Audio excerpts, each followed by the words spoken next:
Hello, la nouvelle façon de faire du SEO en 2024, c'est ce que je m'apprête à te donner dans cette vidéo, avec les différents éléments qui rentrent en compte dans l'algorithme de Google et qui sont aujourd'hui les meilleurs facteurs, ceux que tu dois travailler absolument si tu veux être premier sur Google. Car oui, juste du texte sur tes pages web, ça marche plus du tout et c'est pas du tout ce que tu dois faire. On va voir ensemble les différents facteurs avec des cas d'études pour chaque, histoire que ce soit beaucoup plus parlant et que tu puisses appliquer directement toutes les recommandations. Tout le contenu est 100% gratuit, mais reste bien jusqu'au bout parce que le premier élément, il est intimement lié au dernier et sans les derniers éléments à la fin de cette vidéo, ta stratégie sera totalement incomplète et tu pourras pas arriver premier. Donc prends bien en compte toute la stratégie au global, c'est vraiment ça que tu dois faire cette année. On perd pas plus de temps, c'est parti. Ce qu'il faut déjà que tu saches, c'est que le SEO avec du contenu texte sur des pages HTML, ça ne marche plus. Ce n'est plus du tout la meilleure façon de faire du SEO. Bien sûr, la base d'un contenu organique et d'une visibilité organique, que ce soit sur TikTok, sur Instagram ou sur Google avec le SEO, avec ton site, ça va tout le temps être de créer du contenu à valeur ajoutée, de créer du contenu gratuit. Ça passe par des pages web, ça passe par de la vidéo, ça passe par du texte, par du podcast. Il y a plein de façons de le faire. Et aujourd'hui, le web, c'est du multiformat et multiplateforme. Il faut que tu sois présent partout où les personnes qualifiées pour acheter ton produit, ton service se trouvent sur le web. S'ils ont l'habitude de scroller sur TikTok, tu dois être sur TikTok. S'ils ont l'habitude de scroller sur Insta, tu dois être sur Insta. S'ils ont l'habitude de lire des threads sur X, tu dois être sur X. C'est exactement ça la meilleure stratégie de référencement, de visibilité aujourd'hui. Car envoyer du trafic depuis X, depuis tes réseaux vers ton site, ça va faire partie des gros facteurs importants. Car le premier facteur, c'est bien l'engagement utilisateur. Et ça, tu peux le voir facilement sur Google Analytics, comme on est là dans ton rapport Lifecycle User Acquisition. Tu vas pouvoir voir en fonction de ton canal et en fonction de la landing page, tes différentes pages,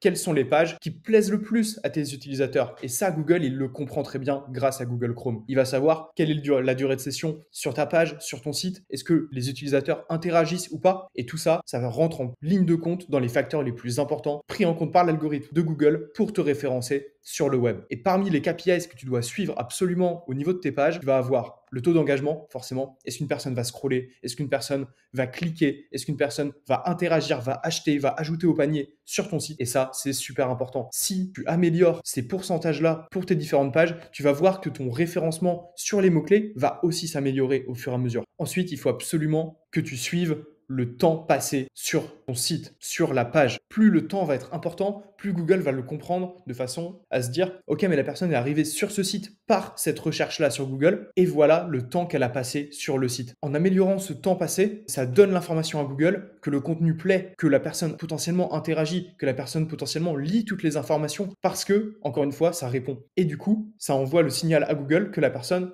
n'est pas partie directement de la page, donc le taux de rebond, dès qu'elle est arrivée dessus. Ça, c'est un très mauvais indicateur et ça prouve que le contenu de la page du site ne correspond pas du tout à la recherche. Et ça, Google le comprend très bien. Donc, il faut absolument que tu travailles ça. Et ça, ce temps passé sur le site, ça va dépendre, par exemple, du maillage interne. Est-ce que tu fais naviguer la personne d'un sujet à l'autre parce que c'est la prochaine question qu'elle va se poser? Est-ce que tu la fais naviguer entre les produits, les pages collection? Il y a plein de façons de le réfléchir, mais il faut absolument que tu permettre à l'utilisateur d'interagir. Ça peut passer par l'utilisation de widgets sur la page directement, où tu vas venir faire des comparaisons de prix, où tu vas venir lui donner plein d'informations et sur laquelle elle va pouvoir cliquer, s'engager avec ton site. C'est super important. Tout l'engagement utilisateur, c'est un des facteurs cruciaux qu'il y a en 2024 pour le SEO. Du coup, pense bien à voir sur ton Google Analytics toute cette partie-là, tous ces KPIs-là d'engagement et à les corréler directement avec tes pages web. Tu verras que si tu fais vraiment un travail sur ce facteur-là, tu vas très facilement améliorer tes positions, tes rankings et donc le trafic que tu vas avoir sur tes pages et donc tes clients à terme. Le deuxième facteur qui est totalement corrélé au premier, c'est l'intention de recherche. Google, il veut fournir aux utilisateurs les meilleurs résultats du web. Tout simplement, c'est la mission de Google. Et toi, ta mission, de montrer et prouver à Google que ton site, ta page web répond à cette intention et est le meilleur contenu que l'utilisateur peut trouver sur ce mot-clé, sur la requête que tu vises. Typiquement, là, j'ai pris l'exemple de Tringle à rideau et on va voir l'intention de recherche ensemble. D'ailleurs, si tu veux, j'ai fait une vidéo complète sur le sujet sur ma chaîne YouTube. Sur Tringle à rideau, tu vois, on va avoir du produit directement de type Tringle à rideau. Le premier résultat, c'est Leroy Merlin, ensuite Ikea. Donc, on voit que c'est des e-commerce et certainement, ça doit être des pages collection, des pages de listing produit. Et on va voir comment ils construisent leur page pour répondre à cette intention. Et tu vois, ici, on a l'onglet produits qui montre bien qu'il faut absolument avoir des produits sur la page, des images, de la vidéo et potentiellement de l'actualité. Et là, et ça c'est intéressant, et Google te fournit énormément d'informations capitales pour ton SEO, pour comprendre, et c'est en plus totalement gratuit. Il va y avoir des ensembles. Ensemble, j'imagine qu'avec une tringle à rideau, tu vas avoir potentiellement des rideaux, tu vas potentiellement avoir les fixations, il y a potentiellement tout un petit écosystème de produits qui tourne autour de la tringle à rideau. Tringle attention, et après, j'imagine que ça doit être une marque, et le 2, j'en ai aucune idée. On va voir sur Leroy Merlin comment ils organisent leur contenu pour être premier sur cette requête. Petit aparté dans cette stratégie SEO complète, si t'aimes la valeur gratuite que j'apporte dans toutes mes vidéos, pense à liker, mettre la cloche et surtout t'abonner. Allez, on s'arrête pas plus, on est reparti. Je viens d'arriver sur la page de Leroy Merlin, et tu vois, là, et ça c'est super important, on arrive sur la page jusqu'à la ligne de flottaison. La ligne de flottaison, c'est la ligne à partir de laquelle on voit plus ce qu'il y a en dessous dans le site. Et donc, au-dessus de cette ligne de flottaison, donc là, dans ce qu'on voit sur l'écran, il faut absolument que ça réponde à l'intention. Et typiquement, c'était super intéressant de voir que le premier mot sur Google, c'était ensemble, parce que là, on va voir toutes les catégories liées directement au tringle à rideau, barre, rail et câble. Et en fait, on a l'ensemble. Et donc là, en fait, la personne qui arrive ici, elle peut savoir déjà si elle recherche une tringle à rideau, et elle arrive sur la page, une tringle à rideau à composer, tringle à rideau et support sans perçage, barre de vitrage, etc., etc. Donc en fait, elle a déjà le choix et elle a déjà la possibilité de s'engager avec le contenu. Typiquement, elle veut un listing produit spécifique, et ben elle va l'avoir. Et après, si elle veut plus d'informations par rapport à la tringle à rideau, hop, elle a juste à scroller. Ça, c'est super intéressant parce que ça améliore le maillage interne. Et en fait, la personne qui tape tringle à rideau, si ça se trouve, elle sait pas exactement ce qu'elle recherche. Ça n'a pas une vocation à acheter le produit directement. Et en fait, là, Leroy Merlin, ils vont aiguiller l'utilisateur. Et ça, c'est super malin. Comment choisir sa tringle et support à rideau sans perçage? Comment choisir sa barre à rideau? Et là, encore une fois, tu vas emmener l'utilisateur vers un article qui va être très détaillé, informationnel, et sur lequel on va retrouver forcément des produits, des listings, et qui va renvoyer vers le site pour amener à la conversion. Et en fait, la personne, du coup, va naviguer au fur et à mesure. Donc, tu augmentes le fameux temps de session et tu augmentes l'engagement, le taux d'engagement avec la page. Et tu vois, avec cette intention de recherche et avec le contenu qu'il y a sur le site de Leroy Merlin, déjà, on a travaillé tous les KPIs, tous les Key Performance Indicators qu'on a vu juste avant sur Analytics, taux d'engagement, durée de session, etc., etc. Et ensuite, on va avoir notre sélection de tringle à rideau où ils mettent leurs produits phares, c'est intéressant. Et ensuite, on va avoir plein de supports pour tringle à rideau, embout pour tringle à rideau. Donc, on a du listing produit, on arrive et on répond encore une fois à l'intention utilisateur. Et là, la personne peut s'engager. Et après, on va avoir les marques, les pages vers les marques. Et encore une fois, ça permet de naviguer. Leur page est vraiment très bien faite. Elle répond parfaitement à ce qu'une personne qui tape tringle à rideau pourrait chercher dans Google. Et ça, c'est super important de comprendre qu'il faut absolument, avant de créer tes pages, avant de créer l'architecture de ton site, comprendre ce que recherchent tes utilisateurs et comprendre le customer journey. En fait, quand tu vas taper tringle à rideau, quelle va être la première question que tu vas te poser, la deuxième, la troisième? Et une fois que tu as répondu à la première, c'est quoi la seconde? C'est quoi la suivante? Et ça, tu dois avoir exactement le même raisonnement sur ton site avec la navigation, avec les réponses aux différentes questions, avec les articles qui répondent, avec du listing produit si le chemin logique, c'est le listing produit. Amener les produits similaires aussi. Par exemple, tu vas acheter ta tringle à rideau, bah après on t'envoie vers la page des rideaux pour acheter les rideaux. Et tu vois, ça c'est le cheminement logique de l'action de conversion. Un peu comme si tu étais dans un magasin et que la personne, le client potentiel, vient chercher un vendeur et il va lui poser toutes ces questions au fur et à mesure. Il faut absolument que tu fasses ce travail-là sur ton site. Et si tu fais ça, déjà, tu vas voir que Google va te considérer au fur et à mesure comme un expert sur cette thématique parce que tu réponds à toutes les interrogations, parce que les utilisateurs, tu leur produis du contenu qui leur plaît et qui les amène à bien comprendre ce qu'ils veulent et tu les emmènes jusqu'à l'achat. Là, c'est l'analyse SEMrush sur la page de Leroy Merlin. Et tu vois, ils font quasiment 40 000 de trafic par mois, ce qui est vraiment, vraiment énorme. Avec cette page-là, et tu vois, ils sont premiers sur tringle à rideau, tringle rideau, Leroy Merlin, etc., etc. Que des gros mots-clés. Et si on regarde plus spécifiquement le mot-clé tringle rideau, déjà, tu vas avoir toutes les questions potentielles qui peuvent faire des articles, des pages informationnelles. Et ensuite, on va avoir l'analyse de l'ESERP.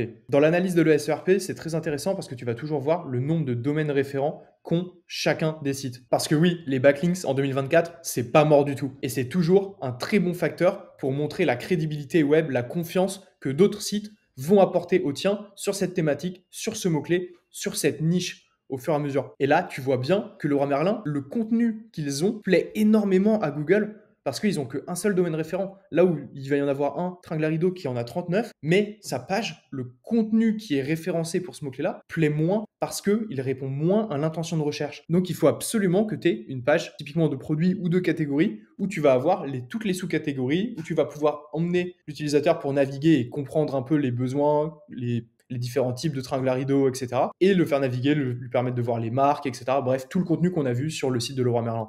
Et si tu fais ça, que tu réponds à l'intention de la même façon, et qu'ensuite, derrière, tu vas chercher des domaines référents qui envoient vers cette page-là pour appuyer sa légitimité sur le web, et ben tu vas venir te positionner très rapidement dans ce top-là. Forcément au début, parce que l'expertise de Leroy Merlin et parce que cette page possède beaucoup de liens internes, de maillage interne, d'autres pages de Leroy Merlin qui sont sémantiquement proches, ça va être difficile de la détrôner au début. Mais au fur et à mesure, quand tu vas commencer à créer beaucoup de contenu, à avoir la même quantité de maillage interne et de glissement sémantique entre tes pages, et tu vas venir améliorer le nombre de domaines référents, tu peux acheter des petits liens sur Linkuma par exemple, qui sont pas chers, à entre 7 et 15 euros. D'ailleurs, tu as mon lien affilié dans la description si tu veux. Et juste avec des petits liens comme ça, tu vas venir pousser ton autorité de façon thématique et ça va venir améliorer fortement ton référencement. Et tu peux largement arriver dans le top 10. C'est pour ça que les backlinks rentrent encore énormément dans cette stratégie de SEO, mais pas besoin d'aller chercher des backlinks à 2000 euros, pas du tout. Avec du petit backlink très thématique, ça peut très bien faire l'affaire et tu y vas graduellement. Et à terme, si cette page-là, c'est ta page business la plus intéressante, oui, tu peux faire un lien beaucoup plus puissant sur un site beaucoup plus puissant, avec toute une recherche sémantique, du contenu vraiment très quali et très proche. Mais dans un premier temps, juste avec du petit lien, ça peut très très bien marcher. Et tu vas voir, il y a une autre façon qui va encore améliorer tout ça. Le troisième facteur, ça va être le CTR. Le CTR, c'est super puissant. Qu'est-ce que c'est le CTR? C'est le taux de clic. Donc typiquement, Google, quand il propose les différents résultats, là dans la SERP, il va y avoir un taux de clic. Combien de personnes sont arrivées sur cette SERP, cette SERP, ont cliqué sur le site Ikea? Combien ont cliqué sur Leroy Merlin? Combien ont cliqué sur Amazon? Et en fait, il va faire des calculs. Et si un site se démarque énormément en CTR, bah, il va forcément remonter parce que Google va se dire, OK, mais potentiellement, il répond beaucoup mieux à ce que les gens recherchent que les autres. Donc, il va le remonter. J'ai mené un test très intéressant avec la communauté ces dernières semaines. Je le présente. En gros, j'avais fait une vidéo sur Insta et TikTok. C'était le site d'un abonné qui est nuisipcenter.com. C'était un jeune site. Du coup, c'était d'autant plus intéressant de faire l'expérience sur celui-ci. En fait, dans la vidéo, je demandais à tous ceux qui voyaient la vidéo d'aller taper prix exterminateur punaise de lit dans Google, scroller et ensuite aller cliquer sur le lien de Nuisip Center sur cette page-là. Tu vois, en même pas un mois, ils sont passés d'une position 21 à une position 12. Juste en améliorant le CTR. Il n'y a pas eu d'achat de backlinks, il n'y a pas eu de création de contenu en plus, simplement avec le CTR. Tu vois, la différence est énorme. Et si on le refait, c'est sûr qu'on arrive dans le top 10. C'est pour ça que le CTR est super important. Et toi, tu peux améliorer ton CTR d'une façon, en améliorant ta balise meta title. Typiquement, Tringlarido, c'est pas très vendeur. Par contre, Tringlarido, barre, rail et câble,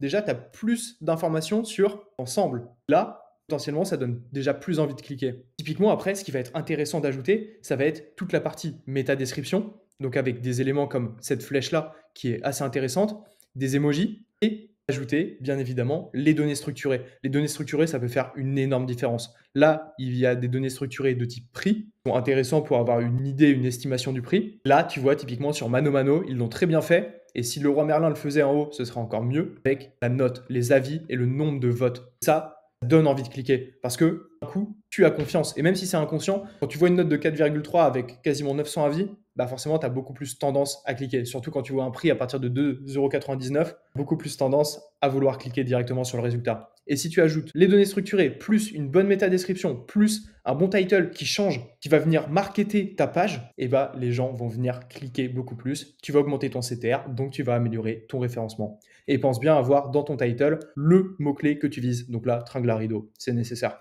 Mais tu pourrais faire Tringlarido, package complet, par exemple, entre crochets. Tu vois, des choses qui attirent l'œil, qui donnent envie de cliquer. Il faut que tu testes et tu peux faire pas mal de tests et voir ce qui marche le mieux. Et le dernier facteur de référencement SEO en 2024, super important, c'est le trafic. Et pour ça, tu as plusieurs façons de le faire. Soit tu as des réseaux sociaux qui sont fonctionnels, qui marchent bien. Et dans ce cas-là, tu pousses à faire des liens sur tes réseaux sociaux, sur ta page Facebook, sur ton compte X, même sur les forums type Reddit, Quora, etc.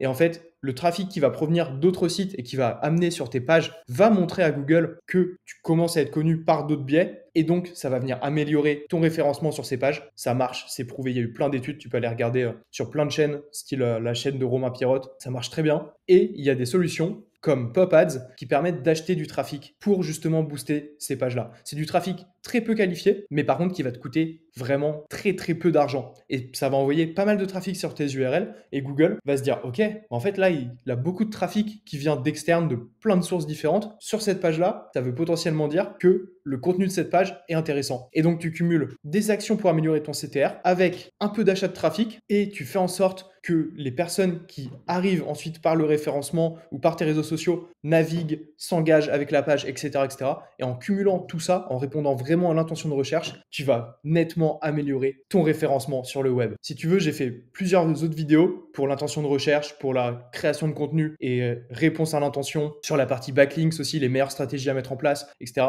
qui vont venir détailler tout ce que je viens de te dire dans cette vidéo. N'hésite pas à aller les regarder. En tout cas, là, tu as toute la stratégie qui est à mettre en place absolument de ton côté si tu veux y arriver en référencement. Bien sûr, l'achat de trafic, ça va venir en dernier. Il faut absolument que tu aies mis en place tous les autres points au préalable, mais ça va venir faire une grosse différence à terme et ça peut te faire gagner les dernières positions qui te permettent d'arriver dans le top 3 sur Google. J'espère que tu as apprécié cette vidéo. Il y avait énormément d'informations et je t'ai donné la stratégie complète que tu dois appliquer si toi aussi tu veux te positionner premier sur les mots-clés de ta niche, de ta thématique. Forcément, en fonction de la compétition, il va y avoir des investissements plus ou moins importants à faire en achat de backlinks, en achat de trafic, etc. Mais la stratégie, elle, c'est exactement celle que tu dois mettre en place et c'est exactement les facteurs que tu dois travailler si tu veux y arriver en SEO. Et si tu as aimé le contenu de cette vidéo, toute la valeur gratuite que je t'ai partagée, n'hésite pas à liker, t'abonner et mettre la petite cloche. Comme ça, tu rateras pas les prochaines vidéos. Allez, ciao!